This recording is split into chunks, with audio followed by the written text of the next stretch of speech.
All right, so we're going to continue mitosis. So first thing is mitosis. Remember, my body. How many cells is made at the very end? Two identical. And we're going to call this 2N, which is called diploid, but we're going to explain that in our next lesson. But di means two. All right? So today, we're going to understand the factors can stop cells from growing. And of course, we want to see how it's regulated.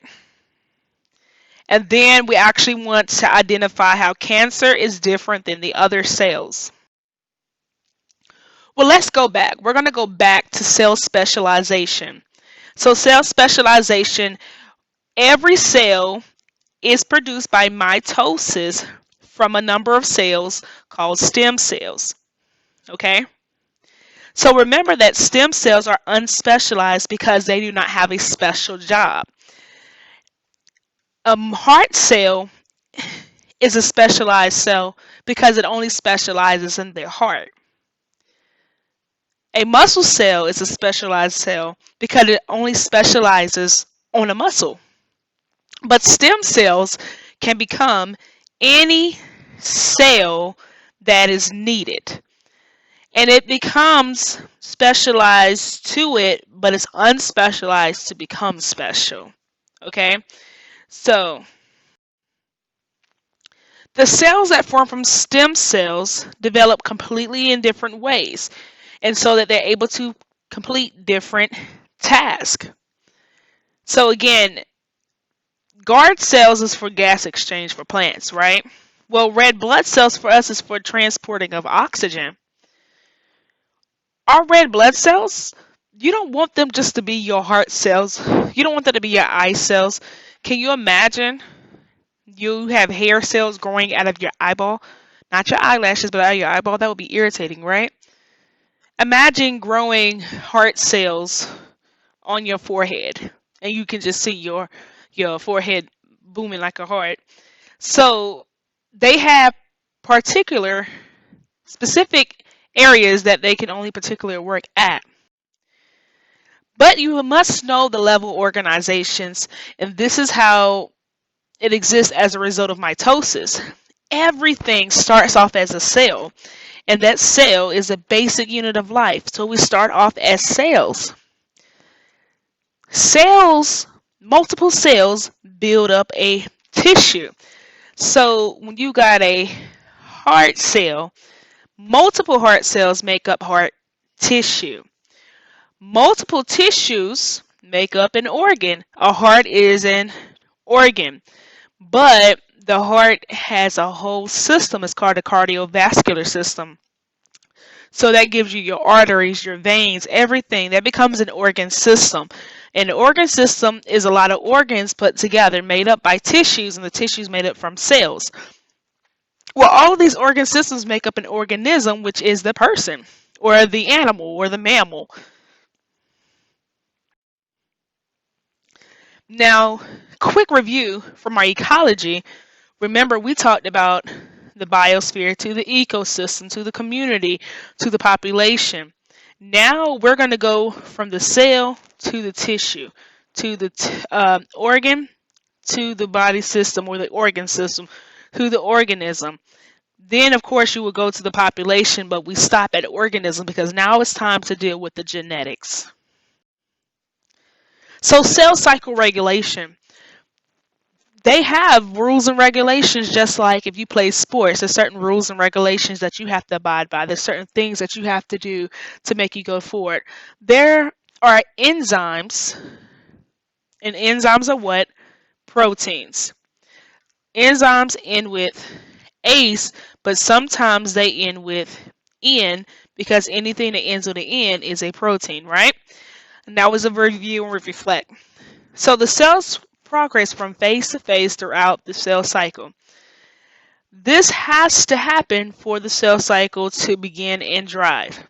So if this one enzyme we getting ready to talk about is not in place, This right here will not happen. Your cells will then not be able to regenerate. Those proteins are called cyclins. Now, key word here, cycle. If we're talking about the cell cycle, we need the cyclin to get it going. Okay? So when you're on the bicycle, we keep on, okay, two wheels, two circles. But here we need a cycle. The cyclins need to be coming on so we can go through this cycle. And they are produced to information coded in genes located in chromosomes. So this is inside the chromosomes kind of telling them, hey, we got to get the ball rolling. However, there are two types of cyclins. And I need you to pause and draw this chart in your notes.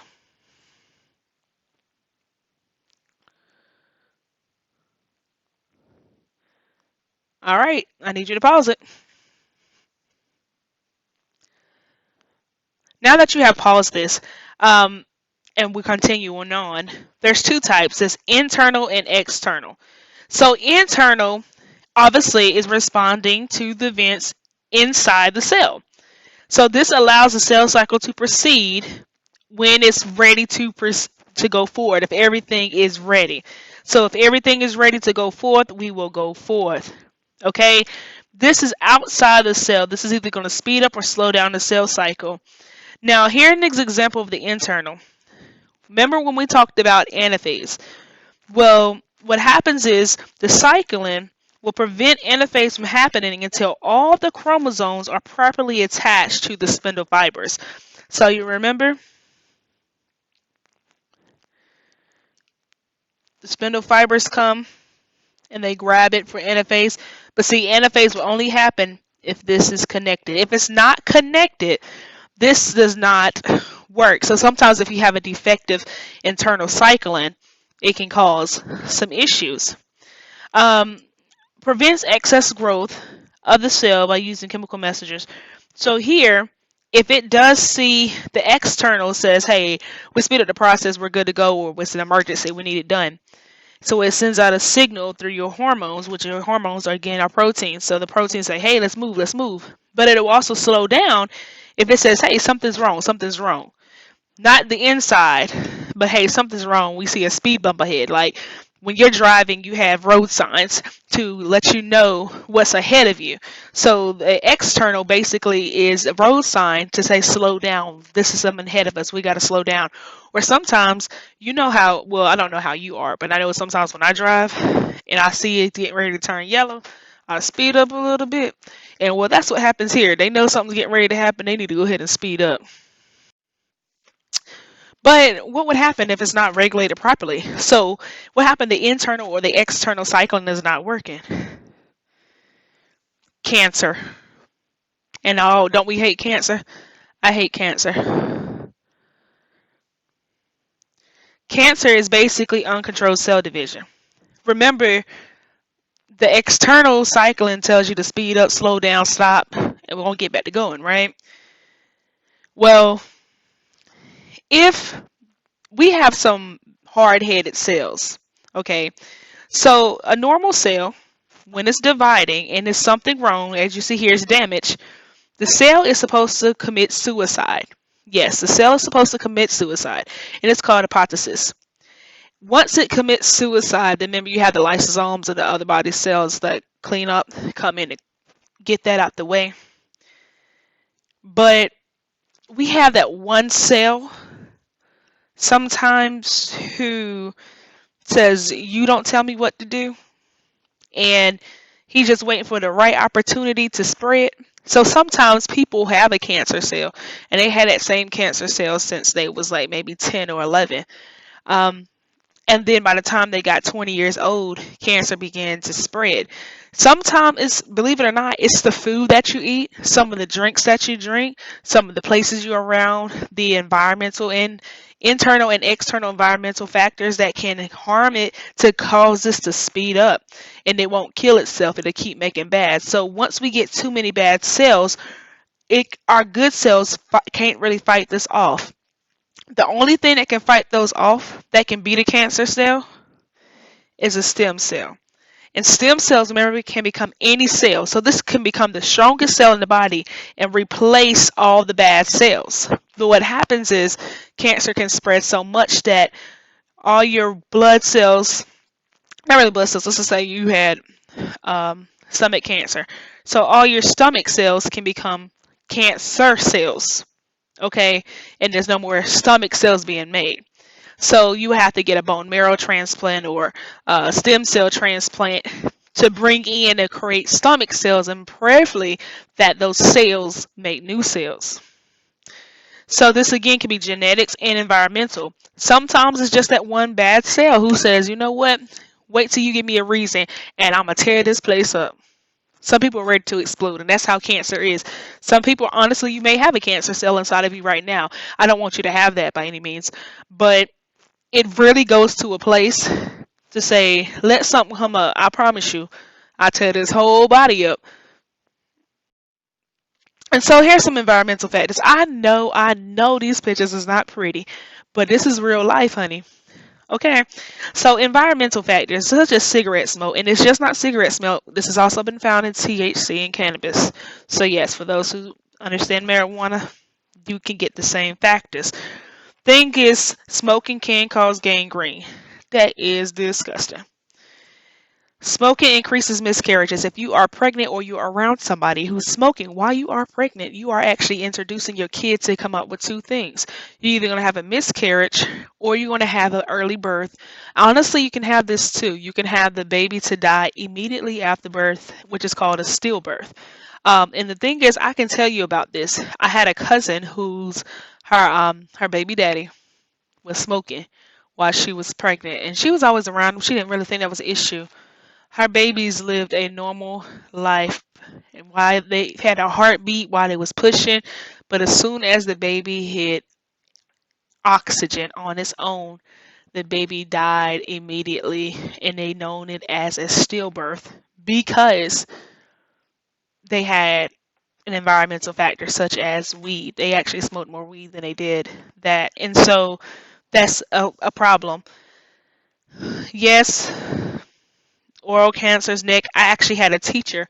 I played snare in drum set in band, and he had got neck cancer and tongue cancer, and they cut out half of his tongue, all his saliva glands, and half of his neck was cut out.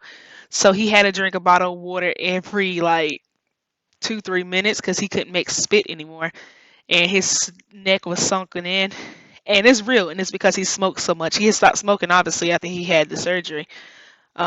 He did pass away about 5-6 years ago because his cancer did return, but in a different location. You can get mouth diseases, and people, especially those who do snuff and the tobacco is just in their mouth, oh my goodness, it messes up your teeth and your jaws and your gums. And this is true too. So people are like, no, I know people who's been smoking a long time. Sometimes you can't see it, and you can be smoking for 20-30 years, but your insides take a big fall, and you really don't know what some people are battling with because everybody battles everything different. Somebody could have cancer and it doesn't even affect them. They look the same, they everything. But look at this picture and actually see what's inside the cigarette. Here's some more environmental factors. Yes, if you haven't ever heard of him, this is called the tree man. So look, his skin, he was actually exposed to some chemicals in his hometown, and his skin cells became to come out almost like bark. Here is a normal lung versus a smoker's lung. That's even if you smoke everything else too. Alright, look at this right here. I know it's disgusting. I want you to look at it because I don't want you to get nothing like this. And this right here is also can be skin cancer. So this is mitosis. Because remember, all of these come from cells. These are body parts, right? So this is when the external or the internal cycling has been affected.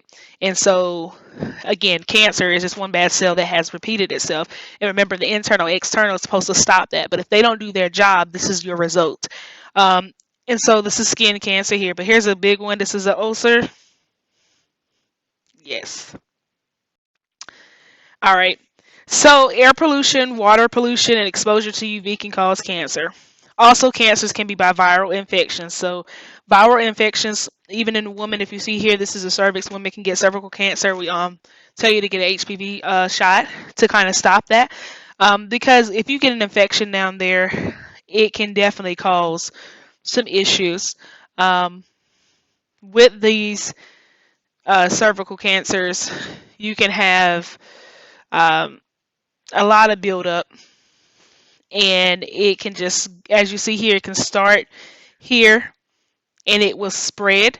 And the idea is for you not to spread, because if you see here, when you're at stage 0 and 1, you can pretty much get it. But when you're at stage 4, remember when we talked about your cells becoming tissues? Well, most of the time now, if you can find cervical cell cancer cells, then when you go here to stage 2, it's starting to get inside of your tissues. That's why you're starting to see it connect.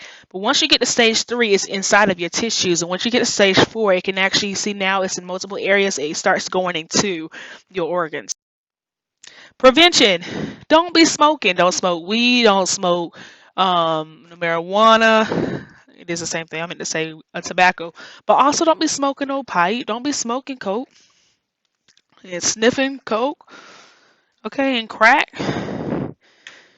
And plus, if you go outside, make sure you use, a lot of people, especially the guys, y'all like to go outside sometimes with your shirt off. Please have sunscreen and stuff so your skin can get the same thing. I don't want you to be like the tree man or nothing. Also, eat a diet low in fat and high fiber. Why? Because some of the sugary stuff that you eat, like if you ate McDonald's every day, for some people who eat fast food, not even just McDonald's, if you eat fast food every day, you're saying hello to cancer. Make sure you have vitamins, minerals, and antioxidants in your daily diet so it can actually kind of prevent cancer. And please exercise. The more active you are, the more you can defeat that and keep your enzymes regulated. Now, just a question as a review. How many chromosomes do humans have? Come on, you got to know this. It is 46. Now, another question that's not on here. What is the chromosomes for a female? If you wrote XX, you got it right. Now, what are the chromosomes for a male? XY. All right. Now, what are the 4 stages of mitosis? Let's be honest. I'm going to show you an easy way to remember this. It's called PMET. Why is it PMET? Prophase, metaphase, anaphase, telophase. Now, what is the point of attachment on the chromosome? Remember, the attachment happens, boom, in the middle or the center. So that's called centromere. Now, quick question. This will be on your test. This will be on the EOC. But how do you identify? Where does the cell spend most of its time? Interphase. Remember, not prophase. Prophase is for mitosis, but for the cell as a whole, it's interphase. And what is cancer? The uncontrolled cell division, that one bad cell. All right, that's it, guys.